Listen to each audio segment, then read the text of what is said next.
धन्यवाद। एक बार जयकारा लगाएंगे। जय बोल बद्री विशाल की, बोल बद्री विशाल की, बोल केदार बाबा की। धन्यवाद। और बद्री विशाल और केदार बाबा का नाम लेकर शुरू करता हूं। तो ज्यादा समय नहीं लूंगा आपका, क्योंकि समय है नहीं, गर्मी बहुत लग रही है। वो तो जमुरा खाएंगे, उत्तराखंड बनाएंगे। हमने तो उत्तराखंड मांगा था और उत्तराखंड बनाया था, परंतु आपने तो उत्तराखंड को उतनडंग बना दिया है। अब ये उतनडंग कर दिया है कि देश का युवा, प्रदेश का युवा एक तरफ तो देहरादून की सड़कों पर लेटा पड़ा है, बैठा तो है ही, वो लेटा भी है और 24 घंटे प्रोटेस्ट कर रहा है।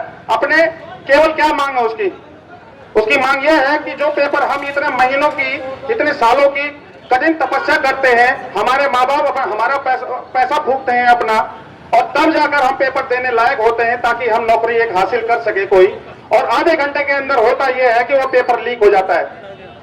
अब लीक तो बहुत कुछ हुआ है इस सरकार के राज में, परंतु क्या क्या ही गिना है। फिलहाल हम बात करते हैं मुद्दे की। अब देहरादून का युवा सड़कों पर बैठा है और उनका कहना यह है कि हमारे माँ बाप ने आलू बेचा, सेब बेचा, फल बेचे, सब्जी बेची, संसाधन बेचे, तब जाकर हमें लाखों रुपए की ये पेपर देने की हमें समय आया है, पेपर दिया है हमने। और सरकार के राज में होता क्या है, हाकम सिंह आते हैं, जेल में जाते हैं, फिर बाहर निकल कर आते हैं, फिर अंदर जाते हैं। ये सरकार के ही राज में होता है और सरकार के राज में ही ये निकलते भी हैं, छूटते भी हैं, पेपर भी लीक करते हैं और 15-15 लाख रुपए में वो पेपर बेचे जाते हैं। वो पेपर नहीं, वो बच्चों का भविष्य बेचा जाता है।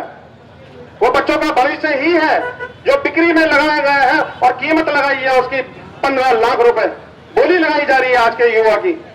अब अगर इन्होंने कुछ कमाया होता, कहीं कड़ी मेहनत की होती, हमारे इन राजनेताओं ने कहीं हल लगाया होता, खेत जोते होते, मेहनत की होती, किसानी की होती, तो पता चलता। बोलने के लिए तो ये कहते हैं कि हम किसान के बेटे हैं, पर कहां समय समय पर फोटो तो दिखती है इनकी हल चलाते हुए, परंतु कभी हकीकत में भाइयों बहन ये जाते नहीं है वहां पर, ये केवल फोटो खिंचाने के लिए जाते हैं।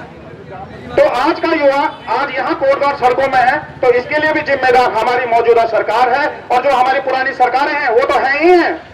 पुरानी सरकारों ने भी क्या कर दिया और क्या आपकी सरकारों ने कर दिया, परंतु छोड़ो, वो चीज समय समय पर ये सरकारें करती रहती। आज युवा यहाँ सड़कों पर कोटद्वार तहसील में 3-3 जगह धरने हो रहे हैं। एक तरफ वकील धरने पर बैठा है, एक तरफ आपका LIC स्कैम हुआ है जो कि करोड़ों रुपए का घोटाला था पूरे भारत के अंदर, 800 करोड़ से ऊपर का था।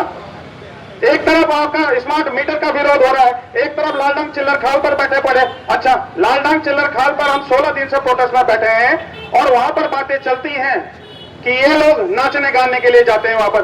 अरे भाई, आपको चलो कम से कम ये तो पता चलता है, इतनी नॉलेज तो है कि वहां नाच गाना हो रहा है, और वहां नाच गाने में भी यही बातें होती है। वो नाच गाना भी यही होता है कि धामी रे तीन कुछ नहीं थामी रे हैं। तो हम हिंदी फिल्मी गानों में नाच गाना नहीं करते वहां पर। हम आपकी अपनी सरकारों को, उनके कान को खोलने, उनके जो कान के पर्दे कमजोर हो चुके हैं उनको हिलाने के लिए, उन तक आवाज पहुंचाने के लिए अपनी बात करते हैं। ज्यादा नहीं कहूंगा क्योंकि समय कम है। धन्यवाद। धन्यवाद दीपा भाई।